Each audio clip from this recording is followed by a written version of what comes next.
الحمد لله الحمد لله رب العالمين والصلاة والسلام على أشرف الأنبياء والمرسلين اللهم لا سهل إلا ما جعلته سهلا وأنت تجعل الحزن إذا شئت سهلا.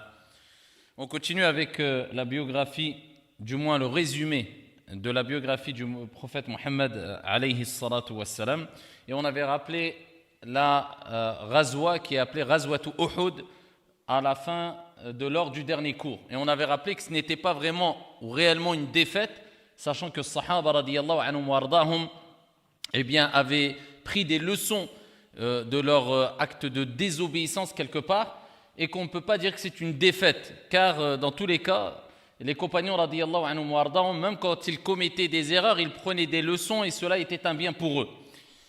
Et ici, à l'an 4 de l'Hégire, donc la bataille de Uhud a été une situation difficile pour les compagnons et pour le prophète alayhi salam. Pourquoi ? Tout simplement parce que cela a donné une mauvaise réputation, ou plutôt une réputation de faiblesse, de da'f, auprès ici des Quraysh, auprès de ceux qui voulaient causer des injustices au prophète sallallahu alayhi wa sallam. Et donc, quelque part, leur confiance, ils auront pris confiance quelque part. Et donc, ils ont dit, c'est le moment ou jamais de continuer à déstabiliser le prophète sallallahu alayhi wa sallam ainsi que les compagnons radiyallahu anhum wa ardahum, et pourquoi pas c'est le moment ou jamais d'essayer de tuer le prophète et de prendre Médine. Donc ils ont continué toutes sortes de tentatives et ils ont continué toutes sortes de stratégies afin de déstabiliser le prophète et les compagnons, et toujours on le rappelle de manière bien sûr de manière injuste. Alors à l'an 4 de l'Hégire, ils ont mis en place plusieurs embuscades, on va dire, afin de tuer le maximum de compagnons. Et pas n'importe quel compagnon. Ils se sont dit, on va toucher les têtes. Il y avait Al-Qurra entre eux, entre autres, c'est-à-dire les récitateurs. Donc il faut savoir que le prophète alayhi salam recevait la révélation du Coran à travers Jibril alayhi salam, et ensuite il récitait les versets coraniques aux compagnons. Et ici, il y avait des compagnons des élites. Et c'est pas pour rien que le prophète sallallahu alayhi wa sallam a dit, comme jaa fi sahih, khayrukum man ta'allama al-Qur'an wa 'allamah. Les meilleurs d'entre vous, ce sont ceux, disons celles et ceux qui ont appris le Coran et qui ont enseigné ensuite le Coran. Parce que lire le Coran, c'est pas comme avoir le Coran dans sa poitrine. Et on avait rappelé que à la bataille de Uhud, après la fin de cette bataille, le prophète alayhi salam, pour honorer les récitateurs du Coran, quand ils étaient amenés à enterrer plusieurs morts dans la même tombe, il disait, enterrez d'abord, place à qui ? Aux récitateurs, al-Qurra. Et ça nous rappelle l'importance qu'avaient les récitateurs auprès du prophète alayhi salatu wassalam et auprès d'Allah subhanahu wa ta'ala.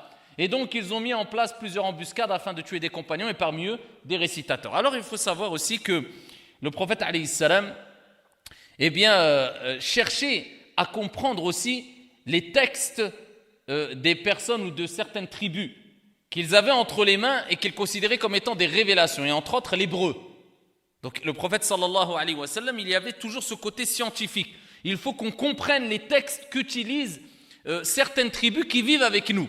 Et entre autres, il y avait des juifs qui vivaient avec le prophète alayhi salatu wassalam à Médine, et donc ils avaient ici la Torah entre les mains. Mais la Torah était en hébreu.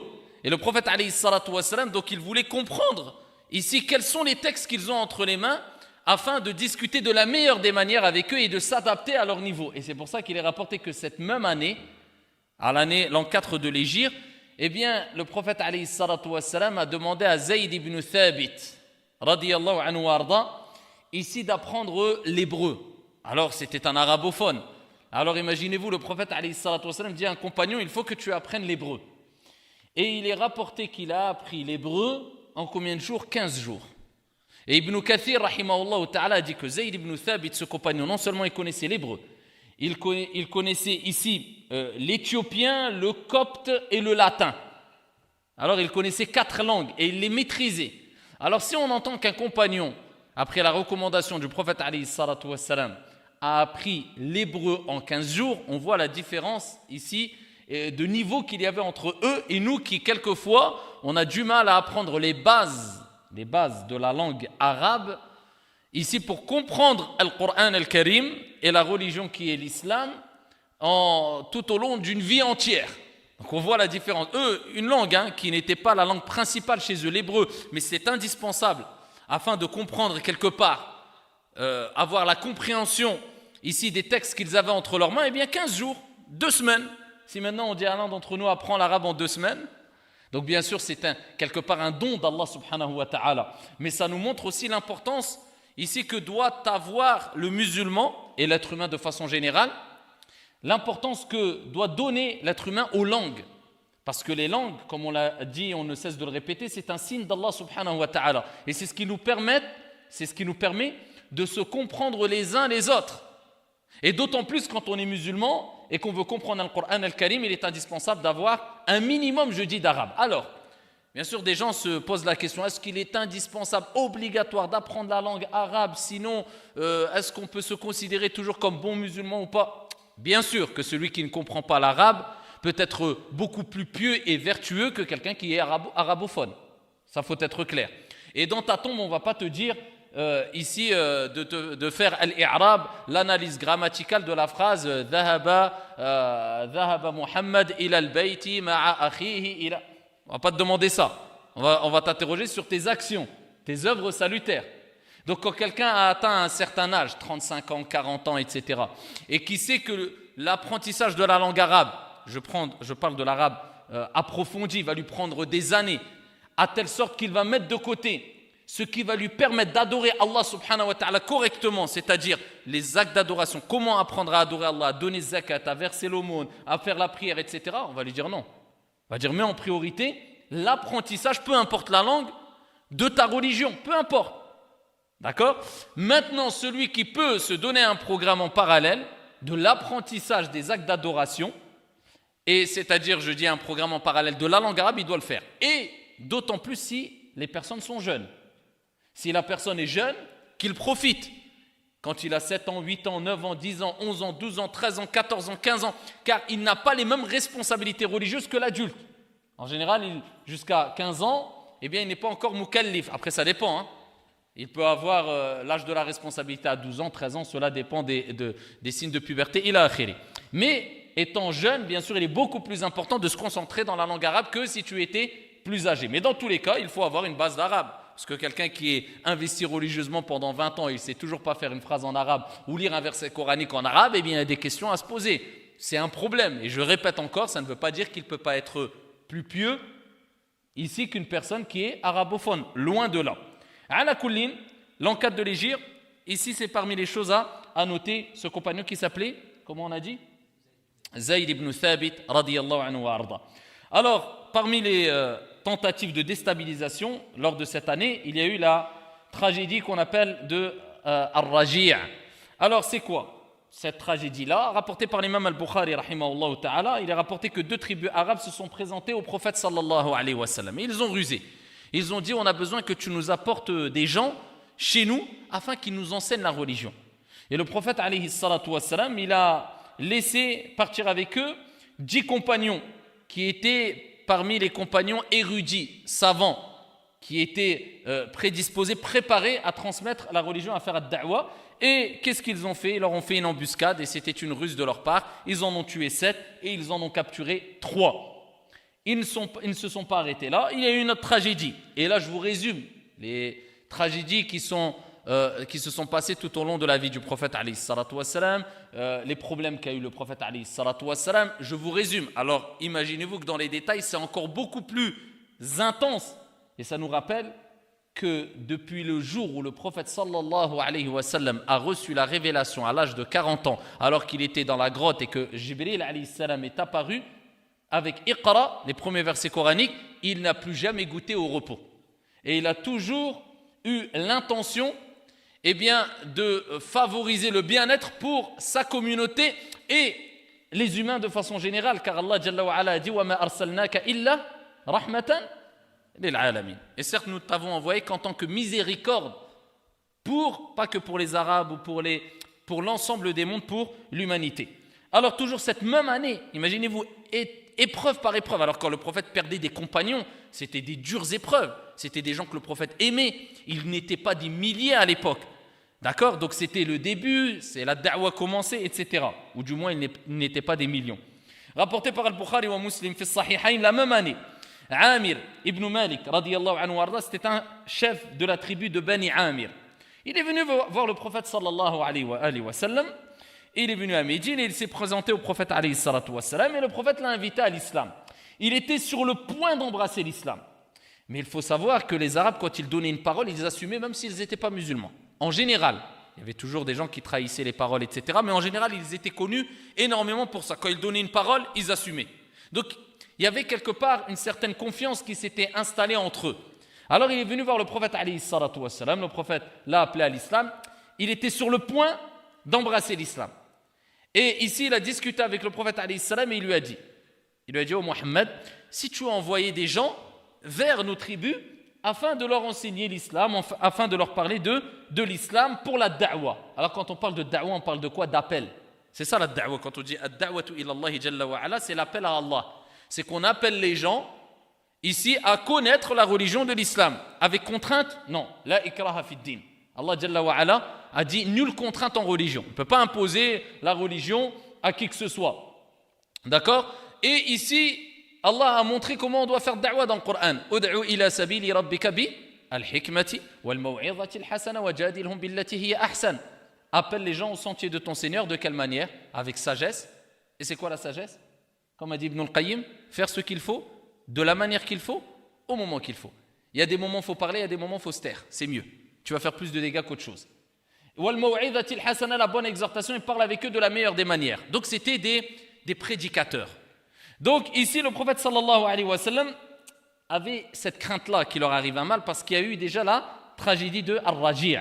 Et il a dit, je crains qu'ils s'en prennent à eux, mais il dit, Amir ibn Malik, je suis leur protecteur, fais-moi confiance. Le prophète sallallahu alayhi wa sallam savait qu'il y avait un risque, mais la da'wa a primé. Il n'avait pas le choix. Là, fallait vraiment présenter l'islam. Qu'est-ce que c'était que l'islam? Donc quelque part, il fallait prendre des risques. Et il fallait être prêt à faire des sacrifices. Et Allah Jalla wa ala, voilà pourquoi il a fait l'éloge des compagnons et il a dit minal mu'minina rijal. Parmi les croyants, il y a des hommes. Et il a parlé de qui? Des compagnons. Voilà pourquoi as-sahaba radiyallahu anhum wa ardahum ont été considérés comme étant les meilleurs des hommes après les prophètes et les envoyés. Car ils se sont investis comme personne. Ils ont sacrifié comme personne. Et ils ont été proches du prophète sallallahu alayhi wa sallam comme personne. Et si Allah Jalla wa ala, a fait qu'ils soient parmi les compagnons du prophète, c'est qu'Allah les a choisis pour être les compagnons du prophète alayhi salatu wa sallam. Allah tabaraka wa ta'ala ne fait rien par hasard. Alors le prophète a envoyé combien?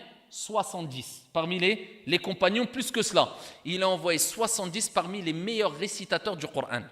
On revient encore à qui? Les récitateurs. Donc s'ils se sont attaqués aux récitateurs, c'est qu'ils savaient que les récitateurs portaient, c'est pas dans leur langue, portaient dans leur poitrine le Coran. Et ils savaient très bien que cette lumière-là, tu ne peux l'éteindre qu'en se débarrassant des personnes eux-mêmes. Donc ils savaient que c'était des porteurs du Coran. Et ils se sont attaqués à eux parce qu'ils savaient qu'eux pouvaient avoir un impact très fort et très positif au sein des gens. Et qu'est-ce qu'ils ont fait? Arrivé au puits de... Et voilà pourquoi on appelle cette tragédie Bi'ru Ma'ouna, la tragédie du puits de Ma'ouna, parce qu'ils sont arrivés à côté d'un puits qui était appelé le puits de Ma'ouna. Alors, il y a des émissaires qui ont campé près du puits de Ma'ouna et ils ont chargé un des leurs d'apporter la missive du messager d'Allah alayhi salatu wassalam, le message à Tufayl. Et quand ils ont envoyé ce compagnon-là, Tufayl, qu'est-ce qu'il a fait? Il l'a poignardé. C'était pas avec l'accord de Amir qui avait donné sa parole au prophète alayhi salatu wassalam. Donc il l'a poignardé. At-Tufayl, il ne s'est pas arrêté là. Non seulement il n'a pas accepté le message, en plus de cela, il l'a poignardé et il a décidé avec son clan d'attaquer le reste de la délégation. Il a dit il en reste 69, on va s'occuper d'eux. Et ils ont demandé de l'aide à Banu Amr. Banu Amr, c'était la tribu de celui qui avait dit au prophète envoie des gens chez nous pour leur enseigner la religion. Banu Amr, ils ont dit non, on ne peut pas. Ici, il y a eu la parole ici du chef de la tribu Amir ibn Malik qui avait dit qu'on ne ferait rien. Nous, on ne les touche pas. Donc ils ont été demander de l'aide aux autres clans qui ont accepté et ils se sont attaqués au reste du groupe. Alors ils les ont tous tués, sauf Ka'b ibn Zayd, radiyallahu anhu arda, et un compagnon aussi qui s'appelait Amr ibn Umayya, qui lui était en retrait pour garder le pâturage. Alors il fut capturé, puis ensuite, par la suite, il fut libéré et il a informé les musulmans de ce qui s'était passé, donc cette dure tragédie. Alors le prophète alayhi salatu wassalam a eu très mal, parce qu'il s'est dit c'est moi qui les ai envoyés quelque part, et c'est des récitateurs, ils étaient 70, c'est la deuxième tragédie. Donc vous voyez qu'ils ont tout fait pour vraiment affaiblir le prophète alayhi salatu wassalam après Uhud.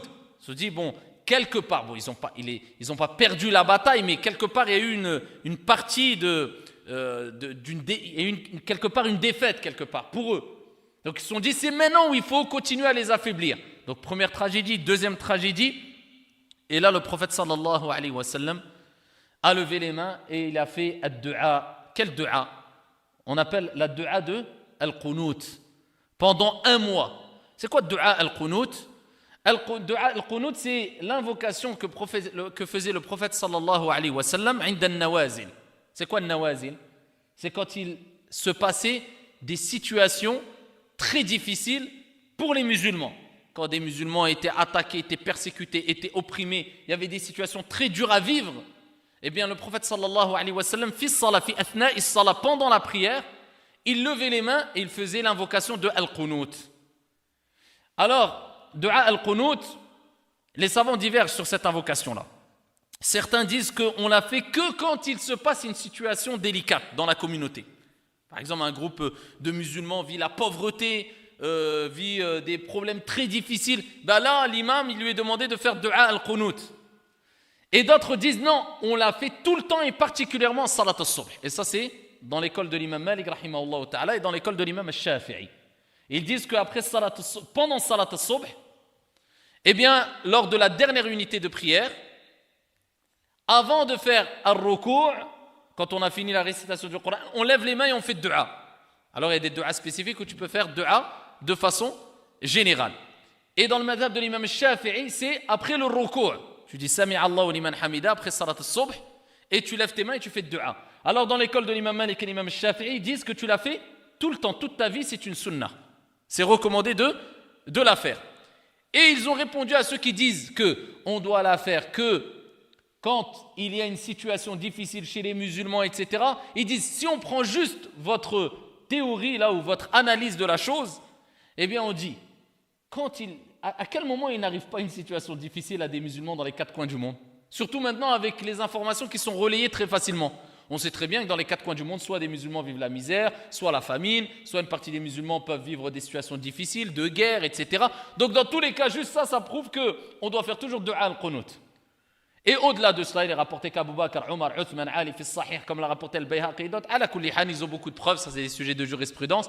Il est rapporté que le prophète faisait ici du'a al-qunut, et comme l'a rapporté Anas, si mes souvenirs sont bons, bisanadin sahih, du moins un compagnon, le prophète sallallahu alayhi wa sallam n'a cessé de faire du'a al-qunut jusqu'à ce qu'il est mort. Alayhi afdalu salati wa askat taslim. Et c'est une sunna dans le madhab de l'imam Malik de faire toujours du'a al-qunut, on lève les mains lors de la dernière unité de prière pour salat al-subh. Du moins, le prophète sallallahu alayhi wa sallam est resté faire du'a al-qunut tellement qu'il a eu mal lors de ces tragédies. Alors, au-delà des tragédies, qu'est-ce qui s'est passé? C'était une année très difficile pour le prophète sallallahu alayhi wa sallam. Il y a eu plusieurs trahisons encore. Alors, vous vous imaginez que le prophète a dû avoir un moral en béton.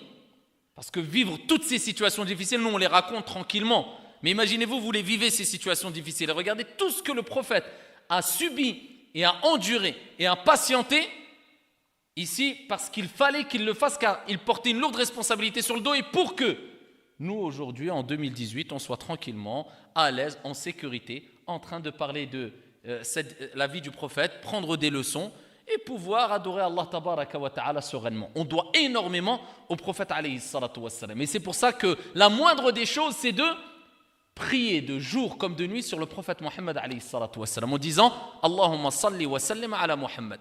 C'est la moindre des choses. Sachant que de son vivant, il a tout sacrifié. Plus que cela, au jour de la résurrection, vous le savez toutes et tous, que au jour de la résurrection, cette journée très difficile, qui durera combien de temps le jour de la résurrection, le jour des comptes? 50 000 ans, les gens n'en pourront plus. Ils vont aller voir Isa alayhi salam, Jésus, Ya Isa, intercède pour nous. Ils vont aller voir Noé, oh Noé, intercède-nous. Ils vont aller voir Ibrahim, oh Ibrahim, intercède pour nous. Ils vont aller voir Moïse, oh Moussa, intercède pour nous. Ça sera trop difficile.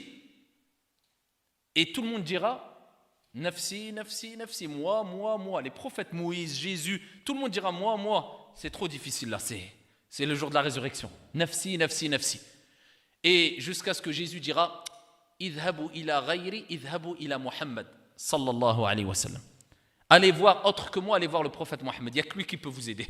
Et là, le prophète sallallahu alayhi wa sallam, au jour de la résurrection, il dira Ana laha, ash-shafa'atul uzma. Elle est pour moi, la grande intercession. Et il ira sous le trône d'Allah tabaraka wa ta'ala. Il restera prosterné et il glorifiera Allah jalla wa ala un temps qu'Allah tabaraka wa ta'ala aura décidé, jusqu'à ce qu'Allah jalla wa ala dira au prophète Ya Muhammad, irfa' ra'sak, washfa' tushfa', wasal tu'ata. Oh Muhammad, lève ta tête, irfa' ra'sak, washfa' tushaffa', et intercède, on acceptera ton intercession. Wasal tu'ata, et demande, on acceptera ta demande. Et là le prophète lèvera sa tête et il dira Ya Allah, ummati, ummati, ummati. Il n'aura rien demandé pour lui. Ya Allah, ma communauté, ma communauté, ma communauté. Aide-les, ma communauté. Et Allah acceptera cette invocation et ça sera appelé la grande intercession ash-shafa'atul uzma. Tellement qu'elle aura de l'impact, ça sera une source de miséricorde, même pour ceux qui ne sont pas voués au paradis. Alayhi salatu wassalam. Donc on doit énormément au prophète alayhi salatu wassalam et prier énormément sur le prophète sallallahu alayhi wa sallam. C'est un des plus grands signes de reconnaissance vis-à-vis du prophète Mohammed alayhi salatu wassalam. Et parmi les plus grands signes de reconnaissance, c'est de suivre sa sunna et respecter ses enseignements et le prendre comme exemple, c'est-à-dire le prophète Mohammed alayhi afdalus salatu wa askat taslim. Alors, il y a eu la trahison des Banu Nadir. Alors on avait rappelé qu'il y avait la tribu de Banu Quraïza qui a été expulsés. Après, Uhud, les Banu Nadir se sont rebellés encore. On a Banu Quraïza, Banu Nadir, donc ils se sont rebellés. Il reste qui encore? Troisième tribu? Banu Qaynuqa. 3 tribus. Donc, Banu Nadir, ils se sont rebellés aussi. Ils ont voulu tuer le prophète sallallahu alayhi wa sallam alors qu'il vivait en tranquillité dans Médine avec le prophète alayhi salam. Et le prophète envoya une armée d'hommes et ils ont été pris de panique et ils ont voulu partir. Le prophète alayhi salatu wassalam n'est pas parti envoyer une armée d'hommes pour les détruire, pour les tuer, pour verser le sang. Le prophète, son intention, ce n'était pas verser le sang et tuer, etc. Non. Le prophète, il a envoyé une armée d'hommes. Ils ont été pris de panique.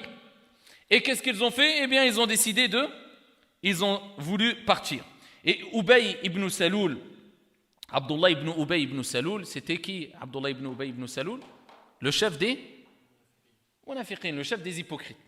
Alors, retenez bien, tout au long, on entend parler de Abdullah ibn Ubay ibn Saloul, Abdullah ibn Ubay ibn Saloul. Et avec tout cela, le prophète sallallahu alayhi wa sallam l'a supporté. Preuve encore que le prophète a été envoyé en tant que miséricorde pour les mondes. Il n'a pas été envoyé pour eux. Vous connaissez le récit quand le prophète alayhi salatu wa sallam, eh bien à Taïf, eh bien on l'avait cité dans les cours précédents, ils ont envoyé des enfants qui lui ont jeté des pierres jusqu'à ce qu'il a saigné et ils l'ont opprimé et Allah il a envoyé l'ange des montagnes, il lui a dit à Mohammed, invoque et on extermine toute la tribu. C'est trop d'injustice. Et le prophète alayhi salatu wa sallam, qu'est-ce qu'il a fait? Il a rappelé qu'il n'a pas été envoyé en tant que maudisseur, mais il a été envoyé comme miséricorde pour les mondes. Et il a dit, j'espère que de leur rein sorte une descendance qui adore Allah Azza wa Jal sans rien lui associer. Qui va patienter à ça? Nous, quelqu'un nous fait juste un mal. Quand on peut se venger, on est content. Même quand on ne peut pas se venger, il lui arrive un mal, qu'est-ce qu'on dit? Quoi? Shah. C'est vrai ou pas? On dit bien fait pour lui. On est content. Prophète, il faisait juste dua. Il disait, Ya Allah, c'est bon, extermine-les. Tout de suite, il les aurait exterminés. Mais regardez le niveau qu'avait atteint le prophète. Ce n'est pas donné à tout le monde. Ça, il se contrôlait. C'est un effort considérable. C'est pour ça que le prophète, il dit, le fort, ce n'est pas celui qui terrasse les gens. Ce n'est pas lui le fort. Parce que c'est facile. Toi, tu te venges. Tu es plus fort que quelqu'un. Tu te bats avec. Il a dit, le fort, ce n'est pas celui qui terrasse. Parce qu'il n'a rien retenu. Donc, il n'a pas fait d'effort. Vous comprenez? Quand le prophète dit le fort, ce n'est pas celui qui terrasse les gens, c'est celui qui maîtrise sa colère quand il est en colère. Pourquoi c'est lui le fort? Parce que le prophète sallallahu alayhi wa sallam fi sahih, il dit Al-mujahidu man jahada nafsah. Le combattant, c'est celui qui combat son âme. Donc celui qui s'est laissé aller, il n'a pas combattu son âme, il n'a pas retenu son âme, il n'est pas fort parce qu'il n'a pas combattu. Donc il s'est laissé aller, il a lâché ses nerfs. Mais celui qui a retenu sa colère, c'est difficile. Il a combattu son âme. Donc il a vraiment combattu, donc il est vraiment fort. Parce que seul le fort, eh bien, va réussir à combattre son âme. Voilà pourquoi le prophète alayhi salatu wassalam rappelle que c'est lui le réel fort, le véritable fort. Et le prophète sallallahu alayhi wa sallam l'a prouvé plus d'une fois dans sa vie. Alors, Abdullah ibn Ubay ibn Saloul leur dit restez, ne partez surtout pas, parce qu'il avait besoin d'eux. Et restez dans votre forteresse. J'ai avec moi 2000 hommes. Abdullah ibn Ubay, c'était un professionnel du mensonge. Il dit, j'ai avec moi, il n'avait rien, même pas 10 hommes. Il a dit, j'ai avec moi 2000 hommes. Et ils ont dit, alors on reste. Le prophète alayhi salatu wassalam a dit, vous voulez rester? Il les a assiégés pendant 15 jours. Il les a entourés, il les a bloqués pendant 15 jours. Ensuite, ils ont accepté de partir et ils se sont éparpillés. Certains sont partis vers Khaybar et d'autres sont partis vers le Shem. Donc l'histoire et la théorie qui est racontée comme quoi le prophète vivait avec des tribus, dont il y avait des tribus arabes, dont des tribus juives, et comme quoi le prophète aurait chassé les juifs comme ça sans raison, vous voyez très bien que c'est complètement faux. Et qu'est-ce qu'ils ont fait quand ils sont partis? Ils ont dit, on ne va pas partir comme ça, on va détruire nos maisons. On va détruire nos maisons de nos propres mains. Et c'est à cet effet qu'Allah Jalla wa Ala a révélé le verset coranique où il dit يُخْرِبُونَ بُيُوتَهُمْ بِأَيْدِيهِمْ وَأَيْدِي الْمُؤْمِنِينَ. Ils ont détruit leurs maisons par leurs propres mains et la main des croyants. فَاعْتَبِرُوا يَا أُولِي الْأَبْصَارِ. Prenez des leçons, réfléchissez, ô vous doués de clairvoyance. Et donc ici, ils ont détruit leur maison et ils sont partis. Ça s'est arrêté là? Ça s'est pas arrêté là. Là, on n'est que dans une année et je vous passe les détails. Hein. On passe à l'année qui a suivi. Alors l'année de Uhud, l'année de Bi'r Ma'ouna, Al-Raji', les tragédies, les tentatives de prise de Médine à l'intérieur alors qu'ils avaient signé des pactes. Eh bien, on passe à quoi? La tragédie ou alors la bataille de Bani al-Mustaliq. Alors les Bani al-Mustaliq, c'est une bataille, si on veut, qui a eu lieu une année après. On était à l'an 4 de l'Hégire. Donc 4 années après l'Hégire. 5 années après l'Hégire, la 5e année de l'Hégire. Alors, le chef de la tribu de Bani al-Mustaliq et ses alliés se sont dit, on va attaquer Médine. Le prophète alayhi salatu wassalam, quand il a entendu cela, il a mobilisé une armée. Donc il fallait encore qu'il mobilise des gens. Il a mobilisé une armée, alors cette bataille, ça a été du vite fait, on va dire. Ils ont voulu attaquer injustement, alors qu'on voit toujours que le prophète était dans l'attaque ou pas? Il n'était pas dans l'attaque, on est toujours dans la défense. Ils sont tranquilles à Médine, ils veulent de mal à personne et on veut les attaquer de toutes parts. Donc là, on est dans la défense. Alors le prophète, alayhi salatu wassalam, il a mobilisé une armée qui se dirigeait vers eux. Ils les prirent de vitesse, parce que le prophète sallallahu alayhi wa sallam a eu des renseignements comme quoi il voulait les attaquer. Ils les ont pris de vitesse et ils ont mangé une raclée. Donc ça a été simple pour les musulmans, ils se sont débarrassés d'eux. Et ils ont pris en capture un grand nombre d'entre eux. Ils ont pris des personnes capturées. Et le prophète sallallahu alayhi wa sallam, quand il y avait lors de la défense des personnes qui étaient capturées, il ordonnait, le prophète alayhi salatu wa sallam, de s'occuper de la meilleure des manières des captifs et de leur donner à manger la même chose que eux-mêmes mangeaient, si ce n'était mieux. C'est-à-dire les captifs, vous en occupez de la meilleure des manières possibles. Ce que vous mangez, vous leur donnez, si ce n'est mieux encore. Ce que vous buvez, ils doivent boire. Interdiction de les persécuter, interdiction de les torturer, interdiction de les opprimer, interdiction... C'était des règles claires. Et on avait rappelé que même quand ils se défendaient lors de la bataille, le prophète sallallahu alayhi wa sallam interdisait même non seulement de tuer des femmes, des enfants, des vieillards, et même de couper les arbres. Tu te dis, qu'est-ce qu'il a à voir l'arbre? Même de détruire l'environnement, tu n'as pas le droit. C'était vraiment des règles très strictes. Alors, il est rapporté que parmi ces gens-là qui étaient capturés, ils sont repartis. Eh bien, dans Sahih al-Bukhari, le prophète sallallahu alayhi wa sallam est parti se reposer. Chacun, compagnon, ici, pendant la route, le retour, quand ils ont gagné cette bataille-là, ils sont partis se reposer et s'ombrager sous des arbres. Et le prophète sallallahu alayhi wa sallam est parti sous un arbre, et il y a une personne parmi les polythéistes, un bédouin. Il a vu le prophète alayhi salatu wa sallam dormir, et le prophète avait accroché son épée. Et il s'est approché du prophète alayhi salatu wa sallam, le hadith est rapporté par al-Bukhari, il a pris l'épée, alors que le prophète dormait, il a pointé vers le prophète alayhi salatu wa sallam, et il lui a dit, maintenant, qui te protégera? Le prophète s'est réveillé. Alors, qu'est-ce que vous voulez faire là?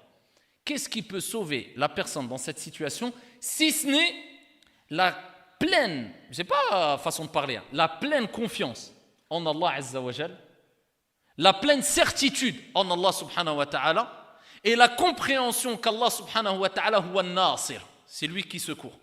Celui qui ne vit pas, qui n'est pas imprégné de ce que je viens de citer précédemment, qui n'est pas imprégné par les commandements divins et prophétiques, celui qui n'a pas une relation très forte avec Allah Azza wa Jal, comment voulez-vous qu'il s'en sorte? On te pointe l'épée injustement vers toi et on te dit qui va te sauver maintenant? Peut-être que tu vas fondre, tu vas mourir d'une crise cardiaque. Peut-être que tu vas bégayer. Vous savez, quand quelqu'un est pris de peur, imaginez-vous la personne qui peut arriver au stade de dire de manière sereine Allah. Qui peut arriver à ce stade-là? Le prophète alayhi salatu wa salam. Il nous a rappelé que quand toutes les portes se ferment, n'oublie jamais qu'il y aura une porte qui restera ouverte pour celui qui sait frapper à cette porte et qui sait ouvrir cette porte. C'est la porte de wa tawakkal ala al-hayy alladhi la yamut. Et place ta confiance en le vivant qui ne meurt jamais. Mais ça, c'est pas n'importe qui. Ça, c'est dans ces situations-là où tu vois vraiment la personne, le niveau de foi qu'elle a, la personne. Il suffit de voir quand les gens leur arrive un gros problème. Qu'est-ce qu'ils disent? Certains insultent, certains disent des gros mots, certains perdent quelque part les pédales, entre guillemets. Certaines personnes même se plaignent d'Allah. Oh, pourquoi Dieu m'a fait ça? Et d'autres personnes restent fermes. Ils disent Alhamdulillah, tout de suite. Regarde juste quand il t'arrive un petit problème ou un accident où tu te cognes. C'est quoi que tu dis? Ya Allah. Ou tu dis je ne sais quoi. Et là, tu vois ton degré de foi. Alors là, on lui pointe l'épée, il dit Allah. Qui te sauvera de moi? Allah. Eh bien, c'est la seule parole dite avec certitude qui peut faire tomber l'épée de ton adversaire. L'épée est tombée, le prophète a repris l'épée, il l'a pointé vers lui, il a dit, et maintenant, toi, qui va te sauver de moi? Allah a fait tomber l'épée, il a repris. Il a dit, ô Mohammed, il n'était pas croyant. Il a dit, ô Mohammed, sois meilleur preneur. En bref, fais pas comme moi, toi, tu es mieux que moi. Fais rien, s'il te plaît. Alors maintenant, ça aurait été nous. Il a dit, ah, t'as voulu me tuer, moi, je te fais rien. Le prophète, alayhi salatu wassalam, il a regardé, il a dit, est-ce que tu attestes qu'il n'y a de Dieu qu'un Dieu unique et que je suis l'envoyé d'Allah? Il a dit, est-ce que tu dis Ashhadu an la ilaha illallah wa ashhadu anna Muhammadan rasulullah? Est-ce que tu embrasses l'islam? On a dit quoi précédemment? La ikraha fi din, nulle contrainte en religion. Qu'est-ce qu'il a dit? Il a dit non. Alors imagine, il aurait pu dire oui, oui. Mais regardez, c'était des gens véridiques en général, les Arabes à l'époque. Attention, ils ne mentaient pas. Alors là, il y a la mort en face de lui. Il dit, il va pas me faire de cadeau là. Il a dit quand même, tout sincèrement, il a dit non, moi je ne veux pas embrasser l'islam. Le prophète, alayhi salatu wa salam, est-ce qu'il l'a tué? Non. Il a dit par contre, il a dit, je prends l'engagement de jamais te combattre. Je ne te combattrai jamais. Ça veut dire que s'il y a une armée qui veut te combattre, on me dit de venir, je ne te combattrai jamais. Le prophète sallallahu alayhi wa sallam lui a dit, khalas, il n'y a pas de problème, pars en paix. Non seulement il ne l'a pas tué, non seulement il ne lui a pas imposé d'embrasser l'islam, mais en plus de cela, il lui a dit, va en paix. Idhab bi salam. Pars en paix. Mais le résultat, les gens qui ne voient pas plus loin que le bout de leur nez vont dire, oh, attends, c'est quoi ça? Regarde, voilà, il a montré sa faiblesse. Il est parti vers sa tribu, il a dit, ji'tukum min indi khayrin nas. Muhammad alayhi salatu wassalam. Il a dit, je viens de chez le meilleur des gens. Je viens d'une personne, alors qu'il voulait le tuer au début ou pas. En quelques minutes, le comportement du prophète sallallahu alayhi wa sallam a bouleversé sa vie et sa façon de voir les choses. Mais ça se donne pas, ça se gagne pas en suivant ses passions et ses nerfs. Ouais, tu vas voir, il nous a fait ça, maintenant nous on va lui faire pire. Ça marche pas avec ça. Ça, si tu veux gagner les cœurs comme ça, c'est que vraiment il faut avoir un degré. Et il a dit, je suis venu de chez celui qui fait partie des meilleurs des gens. Je suis venu de chez le meilleur des gens. Muhammad alayhi afdalu salati wa askat taslim. Et parmi les prisonniers qu'il y avait une femme qui était Juwayriya radiyallahu anhu wa arda bintul Harith, chef de la tribu des Banu al-Mustaliq, le chef de la tribu des Banu al-Mustaliq. Et ici, il demanda au prophète alayhi salatu wassalam de la libérer. Et le prophète sallallahu alayhi wa sallam, il avait proposé à cette femme-là de l'épouser, alayhi salatu wassalam. Et elle a accepté. Donc, bien sûr qu'elle a été libérée. Et en plus de cela, elle s'est retrouvée la femme du meilleur des hommes, Muhammad ibn Abdullah alayhi afdalu salatu wa askat taslim, jusqu'à ce que Aïcha radiyallahu anha wa arda a dit, il n'y a pas une femme qui fut plus bénéfique qu'elle pour son propre peuple. Le prophète alayhi salatu wassalam, regardez la stratégie aussi. S'il l'a épousée, c'est qu'il l'a aimée, c'est qu'il a voulu son bien, c'est que Mais ici, elle a été bénéfique aussi il voyait loin, pour son propre peuple qui à la base, son peuple, il voulait faire quoi? Il voulait tuer le prophète alayhi salatu wassalam. Le prophète se retrouve à se marier avec la fille d'une des têtes de ce peuple-là et qui, elle, fut bénéfique pour son peuple. Vous imaginez un peu la stratégie du prophète et la miséricorde du prophète et la bonté du prophète et comment le prophète voyait loin. Alayhi afdalus salatu wa askat taslim. Alors pendant cette expédition, il y a les hypocrites qui ont créé des divisions. Jabir ibn Abdillah radiyallahu ta'ala anhu, il dit: nous étions en expédition pendant la bataille de Ben il-Mustaliq et un homme des Muhajirin frappa un homme des Ansar. Et l'homme des Ansar, il y a eu une division. Certains ont dit que c'était des gens qui créaient la zizanie entre eux. Parce qu'on a dit qu'il y a deux tribus, Al-Muhajirun et Al-Ansar. Al-Muhajirun, c'est ceux qui ont fait l'émigration de la Mecque à Médine. Al-Ansar, c'est la tribu qui ont reçu. Al-Muhajirun, ils les ont accueillis. Ils ont dit venez, marhaban, etc. Et pendant la route, vous imaginez, ça ne s'arrête même pas pendant la route. Ils sont dans la route et encore. Des gens qui ont créé des quoi? Et ils essaient de créer des dissensions entre les groupes. Il y avait toujours des hypocrites dans les rangs. Farriq tasoud, c'est connu. Toujours si tu veux diviser, tu veux régner, diviser pour mieux régner. Et il est rapporté qu'il y a eu une petite altercation entre un des Muhajiroun et un des Ansar. Jusqu'à ce que la personne des Ansar a dit « Oh les Ansar !»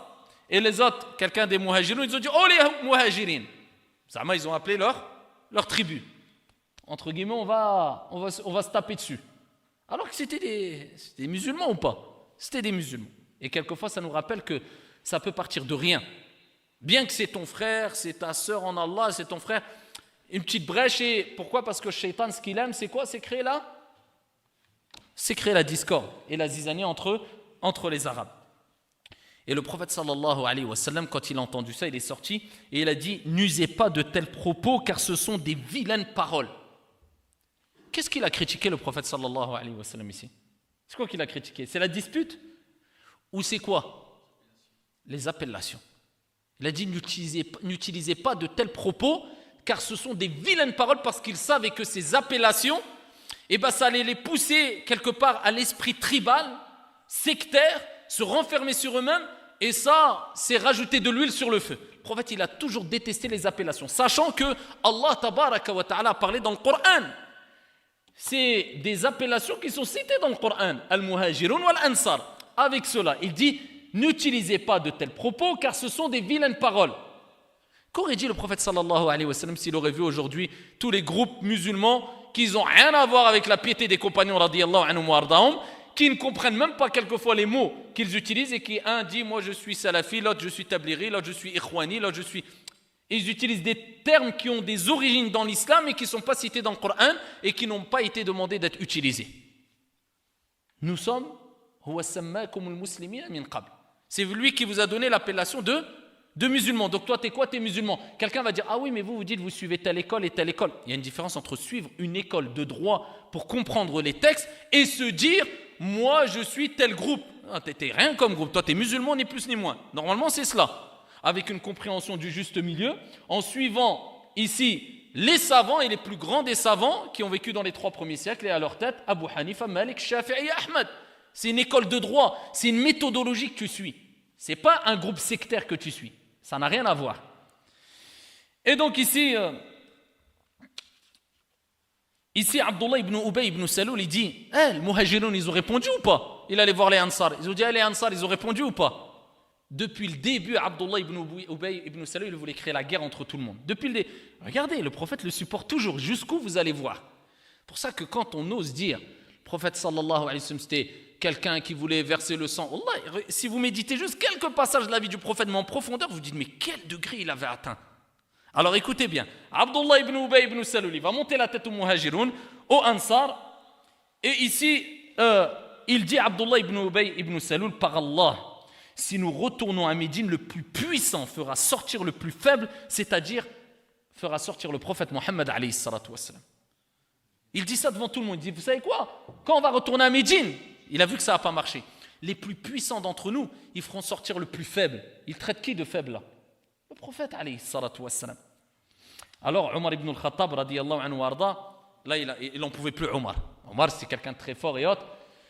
Il a dit: à Rasulallah, ça y stop, laisse-moi, je vais m'occuper de lui. Vous savez qu'Omar, c'est quelqu'un de très fort. Il est rapporté quand il montait sur sa monture tellement qu'il était grand, ses pieds touchaient par terre. Omar, quand il le voyait, il est rapporté le prophète alayhi salatu wa salam que tellement que les gens craignaient de lui, le prophète a dit: Ya Omar, quand tu es dans un chemin, tellement que Shaitan, le diable lui-même, il a peur de toi, il prend un autre chemin pour ne pas te croiser. Même Shaitan, il avait peur de Omar ibn al-Khattab. Et Omar, il a dit: Ya Rasulallah, laisse-moi m'occuper d'Abdullah. Ça y est, je m'occupe de lui, il a été trop loin. Qu'est-ce qu'il lui a dit, le prophète alayhi salatu wa salam? Pourtant, c'était un hypocrite, c'était. Il lui a dit quoi? Il a dit: Ya Omar, tu veux que les gens qui ne savent pas ce qui se passe utilisent cela pour dire: lui, c'est un prophète. Parce qu'eux, ils le voyaient comme quoi? Abdullah ibn Ubay ibn Salul, comme un compagnon. Parce qu'ils voyaient une vue d'extérieur, en général, sauf les hypocrites et les gens qui étaient parmi les complotistes. Mais lui, qu'est-ce qu'il a dit, le prophète? Tu veux que les gens disent: ah, tiens, lui, c'est un prophète, il tue ses compagnons ou il fait du mal à ses compagnons. Je dis: non, laisse-le. Laisse-le. Et ça, c'est la preuve que le prophète était quelqu'un de extrêmement et très visionnaire. Alors, il faut y aller pour réagir comme ça, sur le coup, en vivant toutes ces tempêtes et réussir à garder ta lucidité, ta clairvoyance. Regardez-nous, jusqu'à il nous arrive une épreuve, on est perdu, on ne sait plus quoi faire quelquefois. Tu es déboussolé. C'est quoi le mieux? Je fais ça? Non. Je fais ça? Non. Quelquefois, juste pour aller à un truc de rigolade, pour aller en voyage, gars. Tu sais même pas, tu vas dans telle ville ou telle ville, tu es perdu. Ah, je vais dans là, non, mais là, mais... Ah, là, c'était une question de vie ou de mort. C'était la communauté, c'était l'histoire de l'islam. Sur le coup, le prophète, il gardait son sang-froid. Non. Tu veux qu'ils disent que Mohammed tue ses compagnons? Non, Omar, laisse tomber. Alors ici, Abdullah ibn Ubay ibn Salul a été jusqu'à dire quoi? Il ne s'est pas arrêté là. Il a dit: ah ouais, encore, on va continuer. Il a dit: dépensez surtout pas. Ne dépensez pas pour Mohammed et les compagnons pour qu'ils se défendent. Ne faites aucune dépense. Zayd ibn al-Arqam radiyallahu anhu, il est parti voir le prophète alayhi salatu wa salam. Et Zayd ibn al-Arqam, c'était un érudit aussi. Il a dit: Ya Rasulallah, tu sais ce qu'il est en train de dire Abdullah ibn Ubay ibn Salul? Il est en train de dire à tout le monde, les inciter maintenant. Non seulement il nous fait la misère depuis le début, mais là il est en train de leur dire: ne dépensez pas, donnez pas aujourd'hui on va dire 1 euro. À leur époque, 1 dirham, 1 dinar, rien. Il est en train de faire le fitna encore. Regardez le prophète alayhi salatu wa salam. Il a appelé Abdullah ibn Ubay ibn Salul. Ajib. Vous imaginez ou quoi? Un compagnon de confiance, il vient dire sur un hypocrite qu'il dit ça. Le prophète, est-ce qu'il a dit: ah, c'est un hypocrite munafiq? Il a dit: attends. Il a appelé Abdullah ibn Ubay ibn Salul. Ça nous apprend quoi ici? Ça nous apprend quoi? Quoi qu'il arrive, quoi qu'on te dise, attends d'écouter les deux versions. Et là, on parle d'un hypocrite. Bien sûr que tu as droit. Inna ba'da dhanni ithm. Allah, il n'a pas dit tous les soupçons. Ba'd. Certains soupçons sont péchés. Il faut toujours avoir le bon soupçon du musulman, etc. Mais quand il y a des éléments, tu as droit d'avoir le. Mais est-ce que ça veut dire que tu vas renier carrément la parole? Non, écoute les deux parties. D'abord, laisse-le parler. Et Abdullah ibn Ubay est venu devant le prophète alayhi salatu wa salam, et il a dit: Wallah, ya Rasulallah, c'est pas vrai. Et Zayd ibn al-Arqam radiyallahu anhu, il a eu mal. Parce qu'il dit: quoi, attends, moi je dis ma parole, Abdullah il dit des démons, ça lui a fait mal, et quoi, moi on va pas me croire. Mais l'équité du prophète alayhi salatu wa salam, il est équitable, on écoute les deux versions. Et après je tranche. Et Allah subhanahu wa ta'ala, il a révélé les versets coraniques. إذا جاءك المنافقون قالوا نشهد إنك لرسول الله والله يعلم إنك لرسوله والله يشهد إن المنافقين لكاذبون. Allah Azza wa Jalla dans sourate al-Munafiqun, dans la sourate al-Munafiqun, la sourate les hypocrites, il a parlé de l'hypocrite. Et il a rappelé que quand les hypocrites viennent à toi, ils disent: nous attestons que tu es certes le messager d'Allah. Allah sait que tu es vraiment son messager, et Allah atteste que les hypocrites sont assurément des menteurs. Allah, il a rappelé que c'était un menteur. Alors après cela, son fils, Abdullah ibn Ubay ibn Salul, il est parti, son propre fils. Vous avez vu tout ce qu'il a, et vous avez vu tous les cours précédents. On parlait d'Abdullah ibn Ubay ibn Salul, chef des hypocrites, tête des hypocrites. Avec tout cela, le prophète, il lui donne encore un minimum de crédibilité. Il lui dit: vas-y, parle. Avec cela, verset coranique qui parle des hypocrites. Le propre fils de Abdullah, qui était un compagnon, il a dit à Rasulallah: ô messager de Dieu, non, il a été trop loin. Celui-là, il va nous faire trop de mal. Laisse-moi m'occuper de lui. De son propre père. Il a dit, moi, je vais m'occuper de lui. Alors, là, on parle de qui, là? On parle du prophète qu'on nous décrit, je ne sais où, en disant que c'est celui qui veut verser du sang, ou on parle du vrai messager d'Allah, alayhi afdalus salati wa askat taslim. À votre avis, il a dit quoi? Il a dit là, bon, là, il y a même un verset sur lui, là, ça fait des années, là, il peut provoquer la mort des compagnons, il faut s'en débarrasser. À ce point-là, il a dit, il aurait pu le dire ou pas? Il a entendu son fils dire cela. Et là, le prophète, alayhi salatu wassalam, il lui a dit, écoute, reste bon avec ton père. Il lui dit, ton père, reste bon avec ton père. Wa bil walidayni ihsana. Allah Azza wa Jalla, il dit avec les parents, la bienfaisance. Allah subhanahu wa ta'ala, il dit même dans le Coran, même si tes parents te poussent à faire le plus grand des péchés qui est considéré comme le plus grand des péchés en islam, c'est quoi? Ash-shirku billahi azza wa jalla. Ils te disent non, n'adore pas Dieu, adore des statues et tu dois pas. Même si tes parents te disaient ça, comment tu dois réagir? Allah tabaraka wa ta'ala, il dit dans le Coran, hein? Fala tuti'huma. Ne leur obéis pas, ne les obéis pas. La ta'ata li makhluq fi ma'siyati al-khaliq. Ne les obéis pas. Mais qu'est-ce qu'il dit? Wa sahibhuma fi dunya ma'rufa. Qu'est-ce que tu veux de plus? Subhanallah. Il dit tu ne les obéis pas. Mais par contre, comporte-toi ici-bas avec eux de la meilleure des manières, de manière convenable. Même si ce n'est pas des musulmans, même s'ils te... Sinon, on ne parle pas de ce n'est pas des musulmans. Même s'ils ne sont pas musulmans, et en plus il te dit délaisse cette religion, arrête cette religion, est-ce que tu dois te comporter d'une mauvaise manière avec eux? Même avec ça, tu dois te comporter de la meilleure des manières avec eux. Et le prophète l'a prouvé quand il dit, écoute, ton père, c'est lui la tête des hypocrites, comporte-toi d'une bonne manière avec ton père. Il continue, et il dit, et sois avec lui d'une bonne compagnie. Ajib.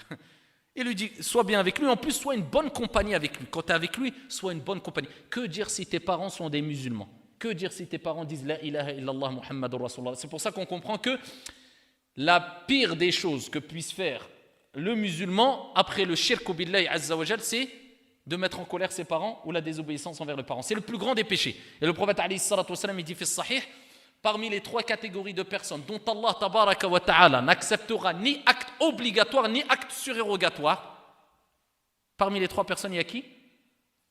Celui qui est ingrat ou désobéissant envers son père ou sa mère.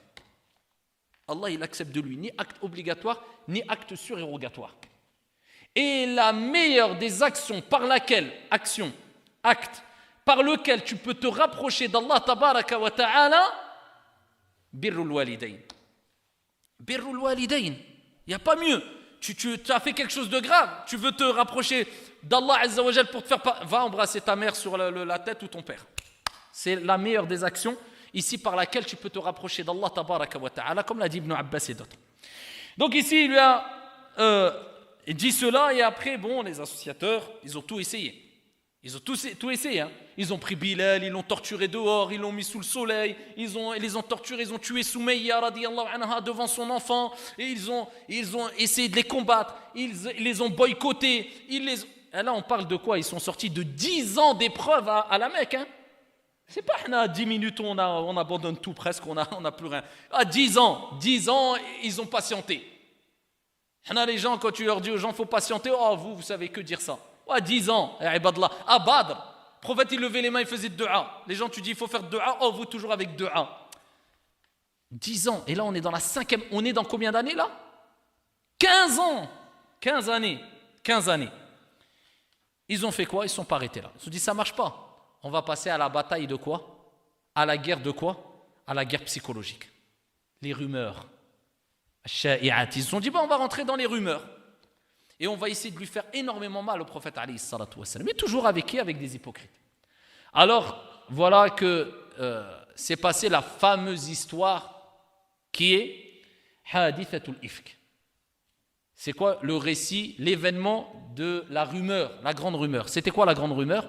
Ils ont dit on va toucher le prophète alayhi salatu wassalam dans son honneur de plein fouet, dans sa famille, chez sa bien-aimée. Ils ont interrogé le prophète alayhi salatu wassalam, ils ont dit ya Rasulallah, quelle est la personne que tu aimes le plus? Il a dit mon épouse Aïcha. Ils ont dit ensuite qui? Son père Abu Bakr. Ensuite Omar ibn al-Khattab. Et Aïcha est appelée As-Siddiqa bintu Siddiq, la véridique fille du véridique. Ils étaient connus pour être très véridiques. c'est celle que le prophète alayhi salatu wassalam a vue en rêve. Allah lui a fait montrer dans un rêve Aïcha radiyallahu anha wa arda, il a inspiré au prophète de se marier avec Aïcha. C'est elle, comme il aura été dans Sahih Muslim, auprès d'elle qu'Allah a envoyé un ange, Jibril alayhi salam, et qui a dit, Jibril au prophète alayhi salatu wassalam, passe le salam de ma part à Aïcha. Vous imaginez l'ange Gabriel qui dit Ya Mohammed, passe le salam à Aïcha. Un ange qui te passe le salam. Vous imaginez le degré qu'elle avait atteint auprès d'Allah subhanahu wa ta'ala. Avec cela, comme il est relaté dans un long récit authentique, un jour, eh bien, ils étaient à l'extérieur, ils étaient sortis lors d'un voyage. Et vous savez qu'à l'époque, ils étaient dans des sortes de palanquins. Au-dessus des montures, il y avait des sortes de palanquins. Et c'était là où était Aïcha radiyallahu anha warda, donc c'était caché. Donc il faisait des longs, ce qui lui permettait d'être ombragé, parce qu'il sortait, il voyageait à l'extérieur. Et donc ici, pendant la route, à un moment, ils ont fait halte. Ils se sont arrêtés. Il y avait Aïcha dedans le palanquin, il y avait le prophète alayhi salatu wassalam, il y avait les musulmans. Et Aïcha radiyallahu anha warda, elle s'est écartée un peu. Et à un moment, quand elle s'est écartée, elle est revenue, donc c'est-à-dire où il y avait la caravane, donc il y avait tous les montures, etc.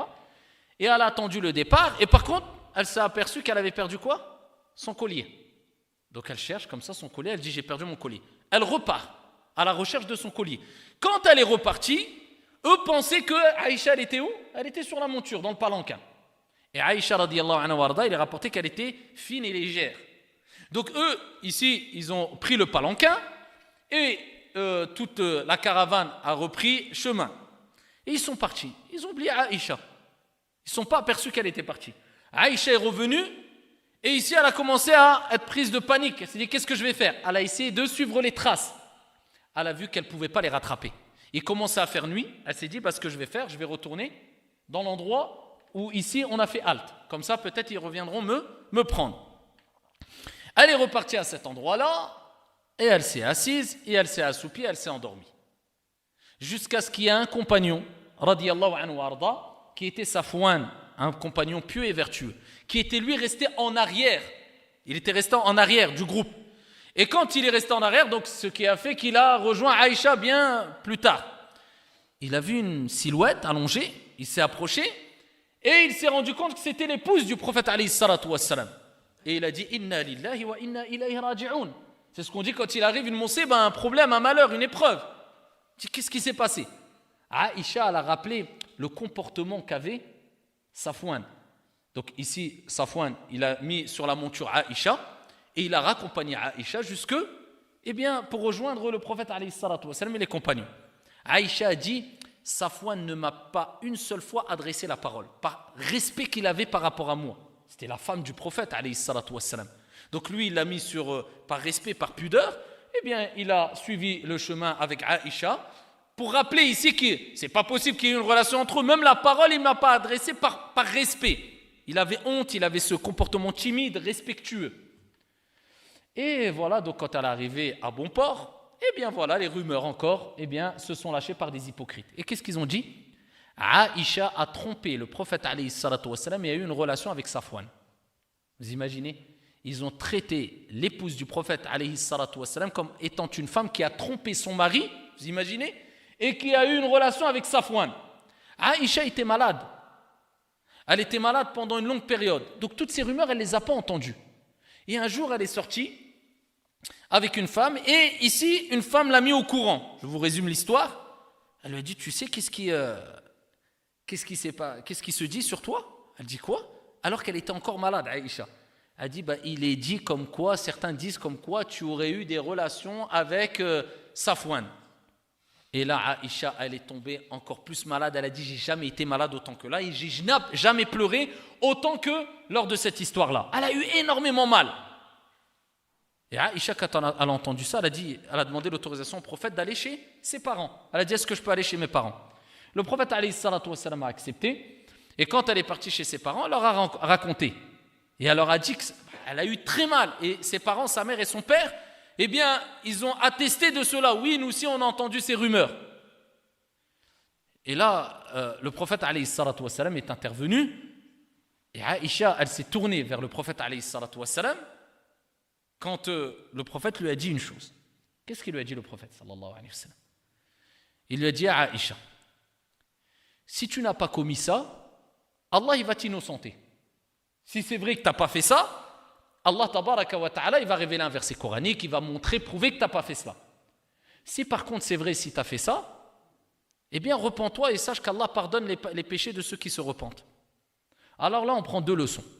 La première des leçons, c'est que le prophète sallallahu alayhi wa sallam, regardez, même s'il était parti dans la perspective que Aïcha aurait fait cela, qu'est-ce qu'il a dit? Si tu as fait ça, eh bien tu es moins que rien, tu es même avec ça, imaginez-vous. Qui va atteindre ce... On voit encore le comportement, qui va atteindre ce degré-là? Il se serait dit même, mon épouse m'a trompé, eh bien avec ça, dans cette perspective-là, si tu as fait cela, repens-toi, demande pardon à Dieu et sache qu'Allah il pardonne les péchés de ceux qui se repentent. Vous imaginez le degré? Aïcha, elle se tourne vers sa mère. Elle dit, réponds-lui. Elle a eu mal, elle a l'air de dire, attends, t'es en train de me dire quoi là? Peut-être que j'ai fait ça. Alors, Aïcha, certes, elle a été accusée de fornication. Oui ou non? Le prophète, alayhi salatu wassalam, il a été le plus à même à prendre sa défense. D'accord? Mais est-ce que restait une suspicion, si moindre, si minime soit-elle? Est-ce qu'il y avait une probabilité, même si c'était 0,0000001% que oui? Est-ce que le prophète il connaît le ghaib, il connaît le monde invisible? Non. Est-ce que le prophète alayhi salatu wassalam, il a dit non, ma femme n'a pas fait ça, alors qu'il n'avait pas tous les tenants et les aboutissants? Il a fait ça ou pas? Non. Alors que c'est son épouse.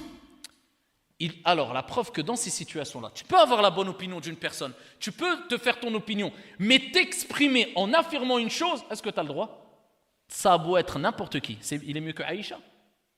La personne, elle est mieux que Aïcha. La personne qui peut être accusée, bien que tu peux avoir, tant que tu n'as pas la certitude.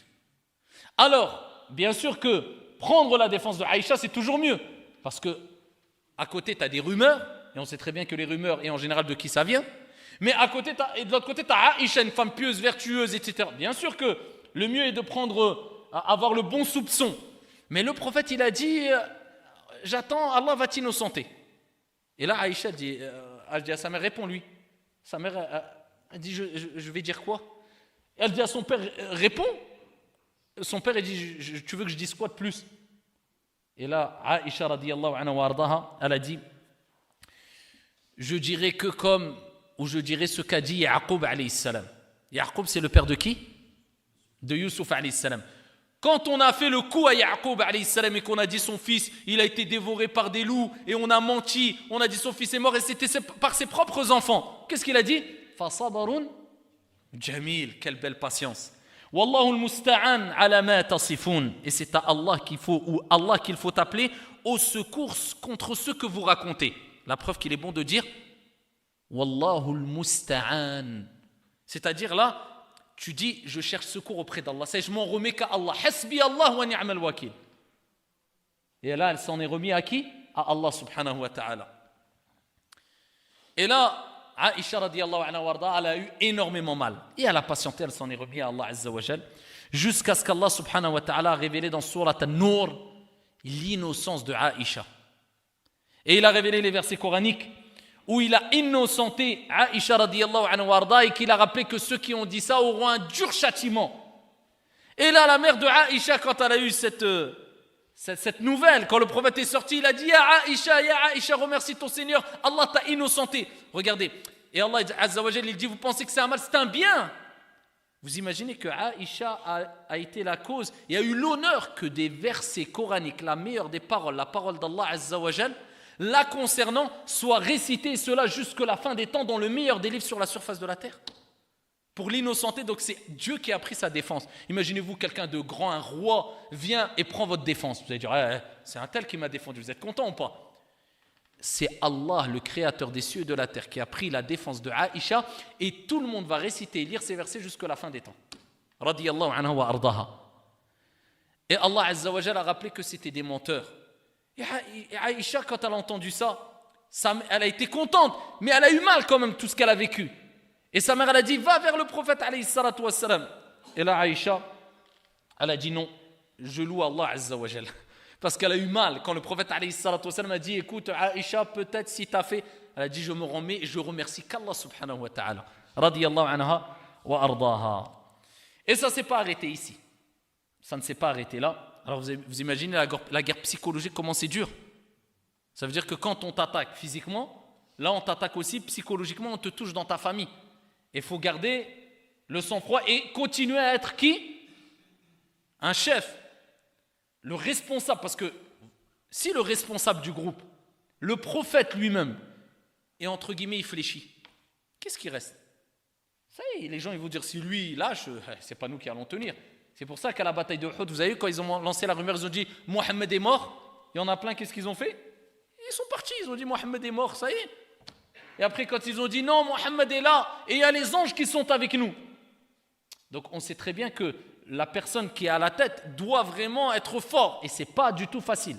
Et le prophète alayhi salatu wassalam a continué à être énormément éprouvé, et c'est ce qu'on verra incha'Allah ta'ala lors du prochain cours. On va voir la bataille de Ghazwatul Ahzab, ou alors on dit Ghazwatu, ici on parle de Khandaq, c'est la tranchée, c'est les coalisés, ils se sont tous rassemblés et ils ont fait une coalition pour vraiment exterminer le prophète alayhi afdalus salatu wa taslim et venir l'attaquer à Médine. Mais le prophète alayhi salatu wa salam, non seulement il a reçu le soutien d'Allah Jalla wa ala, mais il y a eu beaucoup de miracles qui sont apparus et on en parlera lors du prochain cours incha'Allah. Billahi tawfiq walhamdulillahi rabbil alamin.